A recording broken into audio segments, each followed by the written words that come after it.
Hello everyone, welcome back on my YouTube channel. आज हम discuss करेंगे कंज्यूमर बिहेवियर में importance of study consumer behaviour in advertising.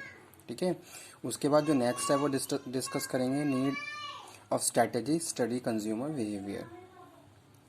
Need of study consumer behaviour. So let's start the topic consumer behaviour. Importance of study CB consumer behaviour in advertising. ठीक है, तो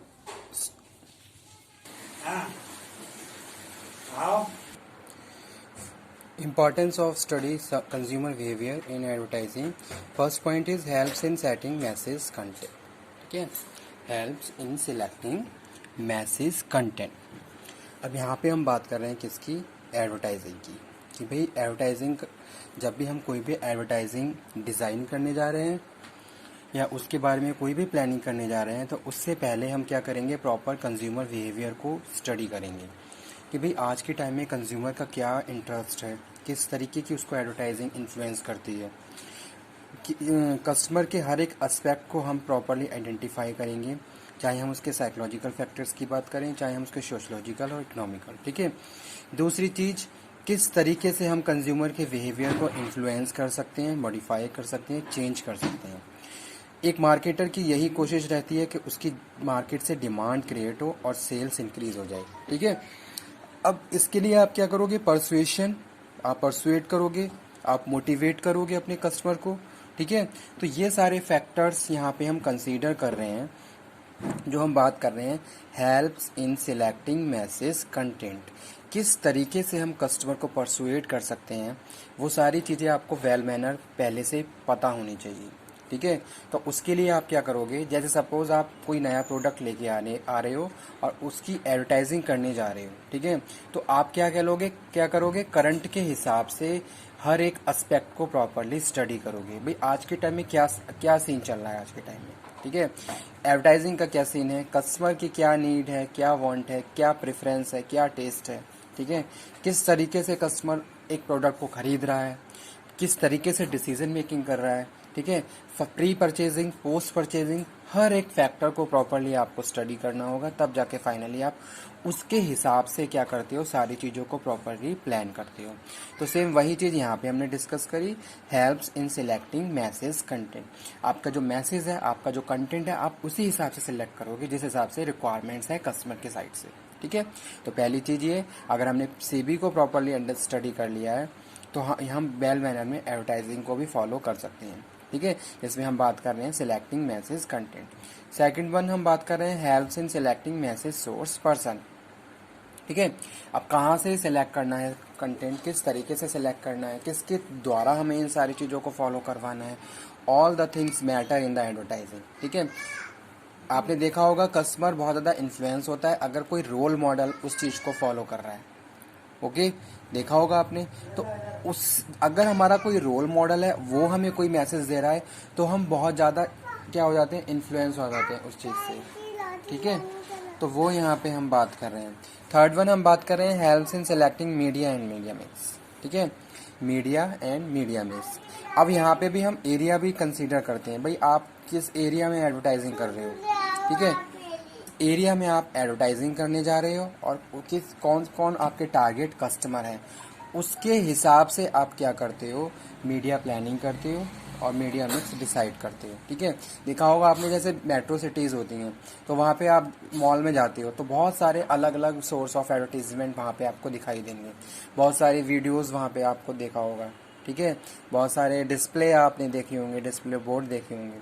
same अगर हम बात करें rural area की, तो वहाँ पे हमें different mode of advertising use करने पड़ते हैं, क्योंकि वहाँ पे क्या है, उस तरीके का लाइफस्टाइल नहीं होता है। हमें क्या करना है, जैसे सपोज आपने आप जो भी एग्जांपल कोट करते हैं, जैसे कि टेलीविज़न है, आज के टाइम में तो टेलीविज़न भी बहुत ज़्यादा रूरल एरिया को कवर कर रहा है। रेडियो है, ऑडियो कोई एडवर्टीजमेंट वहाँ पे हम कर रहे हैं। तो इस तरीके से हम बात कर रहे हैं helps in selecting media and media mix. Helps in deciding media scheduling, तो वो भी हम बात कर रहे हैं with the help after the study of consumer behaviour.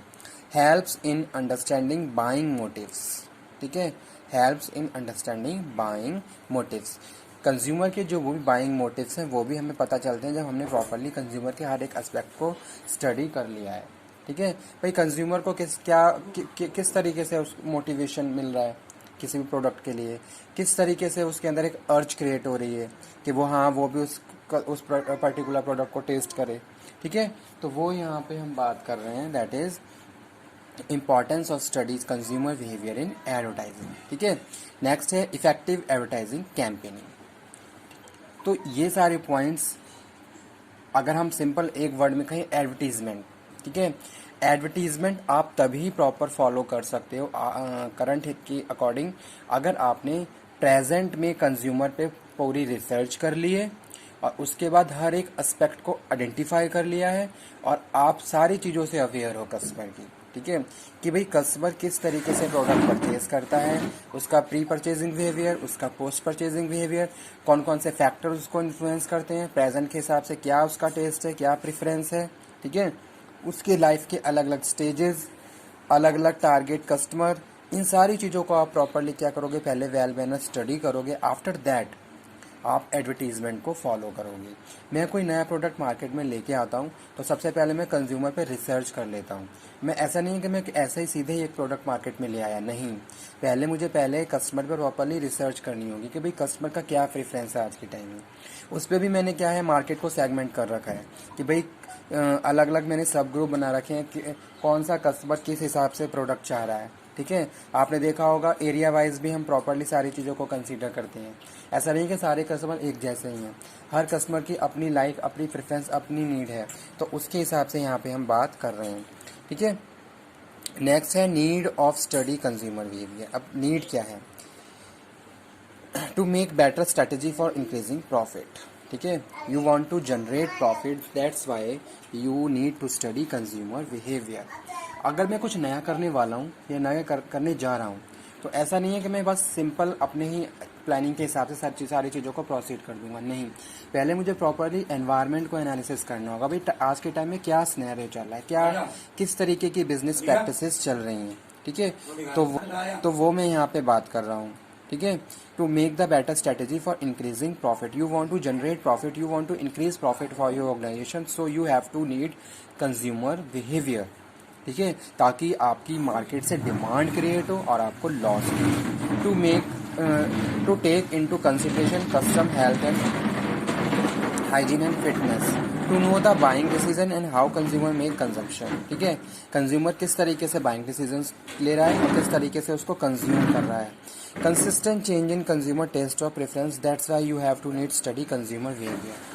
ऐसा नहीं है कि मैं एक प्रोडक्ट यूज़ कर रहा हूँ तो मैं लॉन्ग टाइम तक उसको यूज़ ही करता रहूँगा और मेरी वो लाइकिंग में ही रहेगा, नहीं, एक टाइम के बाद मैं क्या हो जाऊँगा, बोर हो जाऊँगा। फिर मुझे लगेगा हाँ मुझे कोई प्रोडक्ट, अब ये प्रोडक्ट चेंज करना चाहिए। जैसा कि बेस्ट एग्जांपल है मोबाइल फ़ोन और लैपटॉप्स का। ठीक है, लैपटॉप का भी इतना नहीं है, मोबाइल फ़ोन का एग्जांपल यहाँ पे बेस्ट है। हम एक टाइम के बाद क्या है, अगर कुछ कंज्यूमर तो ऐसे होते हैं बहुत जल्दी जल्दी मोबाइल चेंज करते रहते हैं। ठीक है, 1 साल चलाया, 6 महीने चलाया, उसके बाद चेंज कर दिया। लेकिन ज़्यादा से ज़्यादा हम बात करें तो मोबाइल फ़ोन क्या है, हम 1 साल 1.5 साल से ज़्यादा नहीं चलाते, उसके बाद हम क्या हो जाते हैं, बोर हो जाते हैं और फिर हमें लगता है कि अब कुछ नया, कुछ इनोवेटिव और होना चाहिए, कुछ इनोवेटिव फीचर्स और हमारे मोबाइल में ऐड होने चाहिए। तो इस तरीके से ये सारी चीज़ें क्या हैं, हमें एक मार्केटर्स को हेल्प करती हैं to study the consumer behaviour. तभी हम आपके लिए, जैसे सपोज कोई मार्केटर है, कोई भी प्रोड्यूसर है, कोई भी नया प्रोडक्ट बना रहा है, तभी आपके लिए इनोवेटिव प्रोडक्ट ला सकता है जब उसने आपकी हर चीज़ को प्रॉपरली फाइंड आउट कर लिया है। ठीक है, तो वो यहाँ पे हम बात कर रहे हैं। Consumer behaviour study is necessary to make pricing policies. Yes, very important points.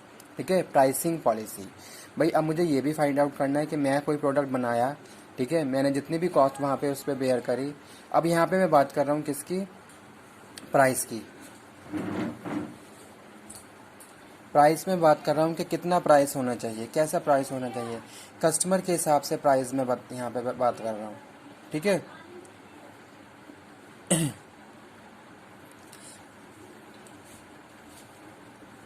और उसके बाद जो लास्ट है, to avoid future market failure. आप नहीं चाहते कि आप फ्यूचर में फेल हो जाएं, आप नहीं चाहते कि आप मार्केट में अपने कॉम्पिटिटर्स को कम्पीट ना कर पाएं, आप नहीं चाहते हैं कि आपका प्रोडक्ट बहुत जल्दी डिक्लाइन में चला जाए। तो इन सारी चीज़ों की वजह से you have to need study consumer behaviour, ताकि आप लॉन्ग टाइम तक मार्केट में सर्वाइव करें, प्रॉपरली अपने राइवल्स को कम्पीट करें, मार्केट में आपका प्रोडक्ट हमेशा स्टैंड करता रहे। ठीक है, तो ये सारी चीज़ें हमें हेल्प करती हैं to study need consumer behaviour. Thank you very much.